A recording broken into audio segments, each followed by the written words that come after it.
Praise the lord. ఈరోజు దేవుని వాగ్దానము, ప్రభువు ప్రతి దుష్కార్యము నుండి నన్ను తప్పించి తన పరలోక రాజ్యమునకు చేరునట్లు నన్ను రక్షించును.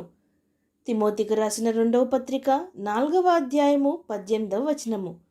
ప్రజలారా, భక్తుడి విధంగా అంటున్నాడు, నా దేవుడు నా ప్రభువు నన్ను ప్రతి దుష్కార్యము నుండి తప్పించి ఆయన పరలోకము రాజ్యం చేర్చబడినట్లు నన్ను రక్షించును అని. ప్రజలారా, భక్తుడైన పౌలు ఎంతో విశ్వాసంతో ఈ మాట చెప్పుచున్నాడు. నా దేవుడు ప్రతి దుష్కార్యము నుండి, ఈ లోకంలో ఎదురయ్యే ప్రతి దుర్నీతి నుండి నన్ను విడిపించి నన్ను రక్షించి ఆయన పరలోక రాజ్యంలోనికి ఖచ్చితంగా తీసుకొని పోవును అని. ప్రజలారా, అనుదినము ఒకే రోజులో ఉండదు. అనుదినము ఒకే బాటలో నడుచుతాం, ఒకే భక్తి కలిగి ఉంటామని కూడా మనము చెప్పలేము.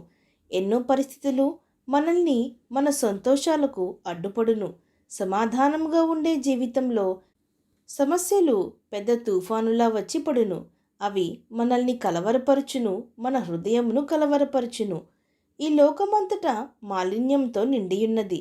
ఏది విన్నా, ఎక్కడ చూసినా, ఎక్కడ మాట్లాడినా అవి సాతాను క్రియలతో ఖచ్చితంగా నిండియున్నది గాని పరిశుద్ధత లోకంలో ఎంత మాత్రము లేదు. అవియుగాక మనమంతట మనమే అనవసరంగా దుష్కార్యములలో తెలియకుండానే పాలుపంపులు పొందుతూ ఉంటాం. మనము మౌనంగా ఉన్నా, మనము సమాధానంగా ఉన్నా, సాతాను ఏదో ఒక రూపమున మన ఆలోచనల్లో దూరి మనకు శాంతి లేకుండా, సమాధానము లేకుండా చేయుచున్నవి.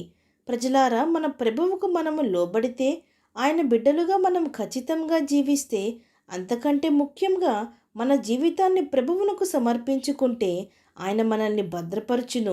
ఈ లోక మాలిన్యం మనకు అంటకుండా, ఏ దుష్కార్యములో, అవినీతి కార్యక్రమంలో, అన్యాయపు కార్యములో మనం పడకుండా ప్రభువు మనల్ని తప్పించి ప్రతి సాతాను కార్యమును లయపరిచి మన చుట్టూ తన కంచె వేసి రక్షించి పవిత్రంగా, పరిశుద్ధంగా మార్చును. దేవుని కొరకు జీవించుచున్న మనల్ని ప్రభువు తన పరలోక రాజ్యమునకు తీసుకొని పోవును. కాబట్టి ప్రజలారా, సాతానుకు ఎంత మాత్రము చోటియకుడి. ఒకవేళ వాడి కార్యములకు మీరు చోటు ఇచ్చుచున్నారని గ్రహించుచున్నట్లయితే వెంటనే విడిచిపెట్టి ప్రభువు చెంతకు రండి. ఆయన మనల్ని తన పరిశుద్ధ రక్తంతో శుద్ధీకరించి మన జీవితంలో శరీరమునకు ఉన్న పాప వస్త్రమును తీసివేసి నీతి వస్త్రమును అనుగ్రహించును. విశ్వసించిన వారు నాతో పాటు ప్రార్థనలో ఏకీభవించండి. ప్రార్థన.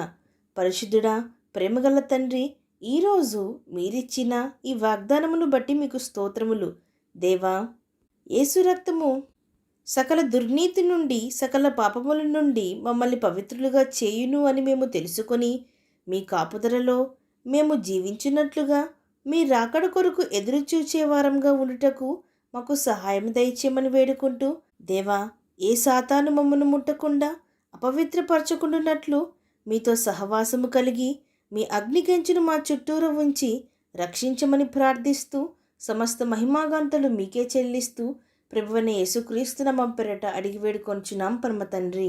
ఆమేన్.